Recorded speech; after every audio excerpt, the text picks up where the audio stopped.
In the year 2030, engineer Sarah Thompson finally got her request approved to work on the Quantum Pulse Project, QPP. The QPP was derived from quantum light infrastructure physics and became the world's first 20 petawatt laser. 2 years later, she developed a theory to use this massive laser to send signals into space with such intensity that the beam could pierce the fabric of the universe, allowing for nearly instantaneous communication over extreme distances. The potential advantages of such technology were immediately apparent, and the European Space Agency, ESA, got involved. Since the QPP laser was housed in an underground facility and not intended for sending signals into space, ESA brought Sarah Thompson to Spain and put her in charge of building another colossal laser dedicated to her theory.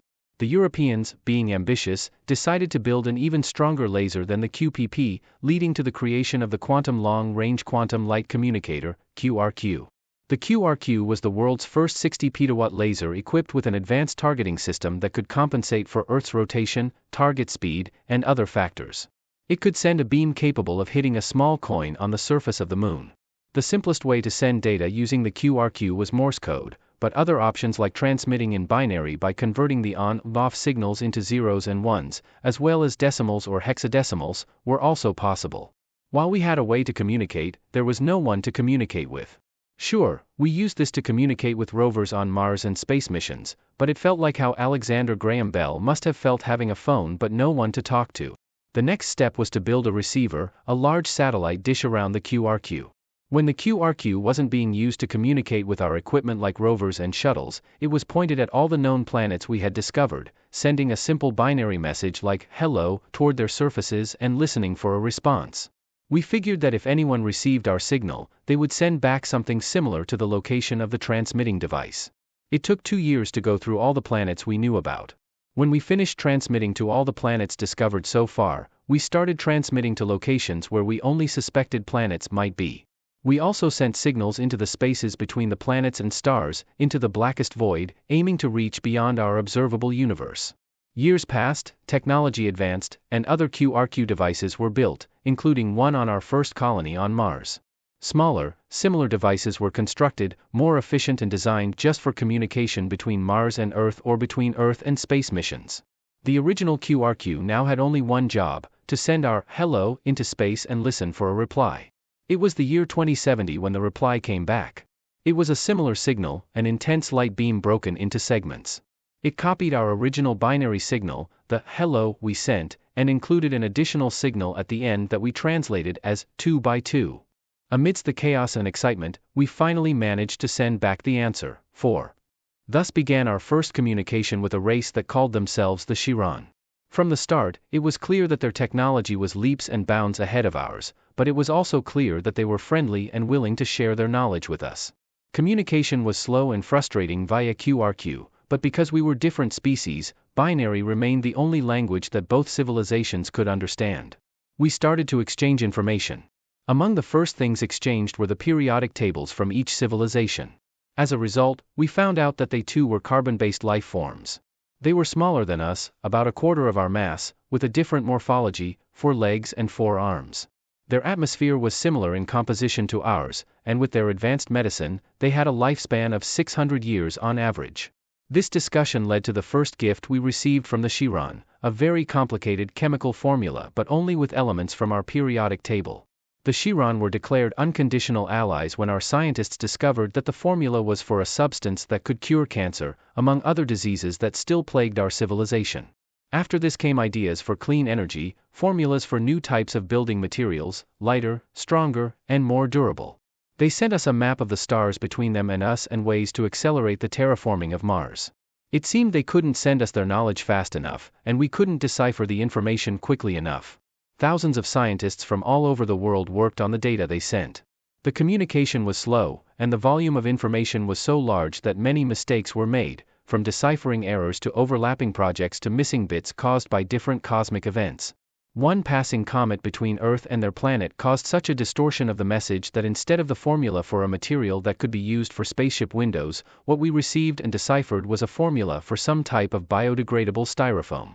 10 years after we made contact, we asked them for a way to make the communication faster. We asked them to meet us. They responded that while they did have faster-than-light, FTL, ships, they couldn't spare one at the moment. Even with their fastest ship, it would take almost a year for the trip between us, and they were engaged in a war with all ships and resources directed towards the war effort. This news about the Chiron being at war threw the world's leaders into turmoil. All talk of unconditional allies was forgotten, and all information transmitted to them was stopped. Teams of scientists working on the data from the Chiron now had at least 2 military observers each. Paranoia began to rise. Alarmist questions and conspiracy theories were rampant. What if we were next? Was it a mistake to send that signal into space? Did they want us to develop Earth only to take it from us later? Did the cure for cancer cause other diseases? Thankfully, not everyone panicked. The chief scientist in charge of Project QRQ sent back a simple question: who are you fighting, and why? The answer that came back was expansive. 10 years ago, we were the first life form outside their system that they had ever contacted, or to be fair, that contacted them. They intercepted our signal by chance with one of their planet satellites. They then built a device similar to our QRQ to answer us and copied our method of calling in the dark, searching for other civilizations. With their advanced technology, they achieved results faster than us. In less than a year after they started broadcasting into the dark, they received an answer, but it was not a friendly hello. It was a fleet of hollowed asteroids, swarms of insect-like creatures on their surfaces, giant plasma-spewing bugs that acted as ship-to-ship weapons and propulsion. A race of all-consuming roaches had found them, tracking their signal, and was set on devouring them and everything on their planets.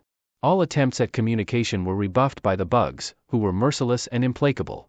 Their preferred method of attack was to crash into Chiron ships, pierce their hulls, and swarm them with overwhelming numbers. Then, they used those ships to land on the planets below and start their cycle of eating and multiplying until everything was consumed. After that, they broke the planet into meteor-like chunks and launched themselves into space in search of other planets. Now, 8 years into the fight for their survival, the Chiron were down to one single planet, their home world. They would survive as long as possible, but their chances of repelling this voracious enemy were almost zero. They continued to send us all their knowledge so that we could have a fighting chance if the bugs ever found us too. The message ended with a question: would you like to know more? If we were afraid before, now we were afraid and ashamed.